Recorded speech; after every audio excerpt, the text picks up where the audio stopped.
صلی اللہ علیہ وسلم۔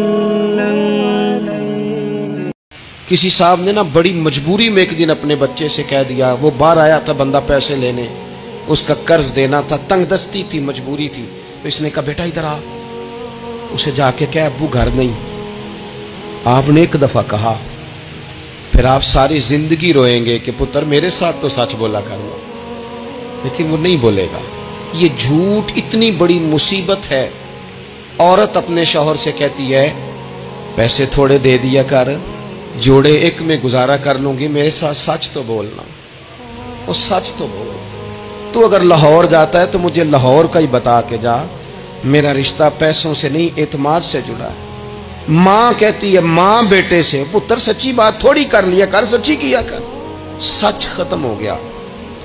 اب لوگوں نے جھوٹ کا نام بدل دیا ہے، کہتے ہیں میں نے بہانہ کر دیا تھا۔ او بھئی آپ نے جھوٹ بولا تھا، صاف صاف کہیں، نام بدل دیا۔ جھوٹ کھا گیا میرے ملک کو، جھوٹ کھا گیا اس ملت کو، جھوٹ نے اس امت کو قریب سے آ کے تھام لیا۔ ہم بڑی آزمائش میں ہیں، ہم مطلب ہر شخصی الا ماشاءاللہ، ہر شخصی۔ آپ کسی شخص سے کوئی معاہدہ کرتے ہیں، کوئی چیز بنانے کی بات کرتے ہیں، خریدنے کی بات کرتے ہیں، وہ جو کہتا ہے اس پر پورا کیوں نہیں اترتا؟ وہ غلط بات کیوں کرتا ہے؟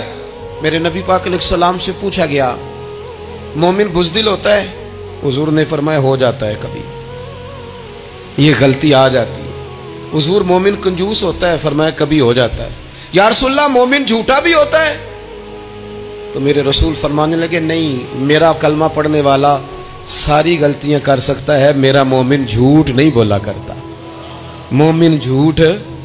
ابو سفیان کو کیسر روم نے، ہرکل نے اپنے دربار میں کھڑا کر کے کہا ابو سفیان ابھی کلمہ نہیں پڑھتے تھے، تمہارا کوئی رشتہ ہے نبی پاک سے جنہوں نے مجھے بھی خط لکھا ہے کہ مسلمان ہو جاؤ؟ کہنے لگے ہاں میں چچا ہوں رشتے میں۔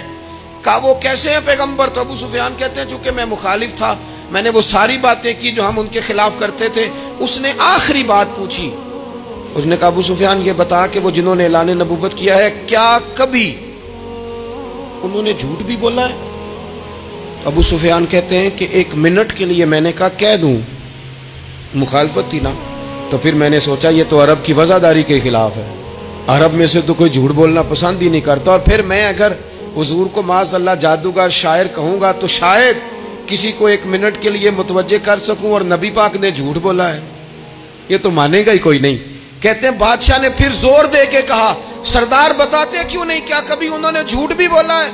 ابو سفیان کہتے ہیں میرے ہاتھ میں چھڑی تھی، میں نے زور سے زمین پہ ماری، میں نے کہا وہ میرے رشتے میں بھتیجے ہیں، میری سخت مخالفت ہے، میں ان کے خلاف میدانوں میں نکلتا ہوں، جنگیں لڑتا ہوں، کبھی وہ غالب آتے کبھی ہم آتے ہیں، لیکن میرے سامنے وہ پیدا ہوئے، میں نے ماں کی گود میں بھی دیکھا، دادا کے کندھوں میں بھی دیکھا، چچا کے گھر میں بھی دیکھا، سیدہ خدیجہ الکبریٰ کا دولہا بنے بھی دیکھا، ان کی 4 بیٹیاں ان کی گود میں کھیلتے دیکھی، اعلان نبوت کرتے دیکھا، لوگوں کو مخالفت کرتے دیکھا، میرے سامنے ان کے مقدس بال سفید ہوئے، میرا اختلاف اپنی جگہ پر بادشاہ میں قسم اٹھا کے کہہ سکتا ہوں اس محبوب کی زبان سے جب بھی نکلا ہے حق اور سچ نکلا ہے۔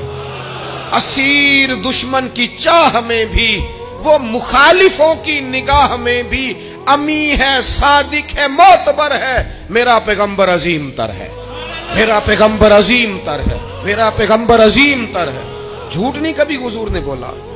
کہتے میں نے جواب دیا تو سناٹا چھا گیا سارے دربار میں، کتنے اس نے سوال پوچھے، گھنٹوں بعد سناٹا چھا گیا، اور پھر بادشاہ نے اپنا پرنا اٹھایا، چادر اٹھائی، کندھے پہ رکھی اور جانے لگا، تو میں نے پیچھے سے پلٹ کے کہا بادشاہ اتنے تو نے سوال کیے، اتنے میں نے جواب دیے، رزلٹ کا بھی تو اعلان کرنا، نتیجہ بھی تو دینا، کیا نکلا؟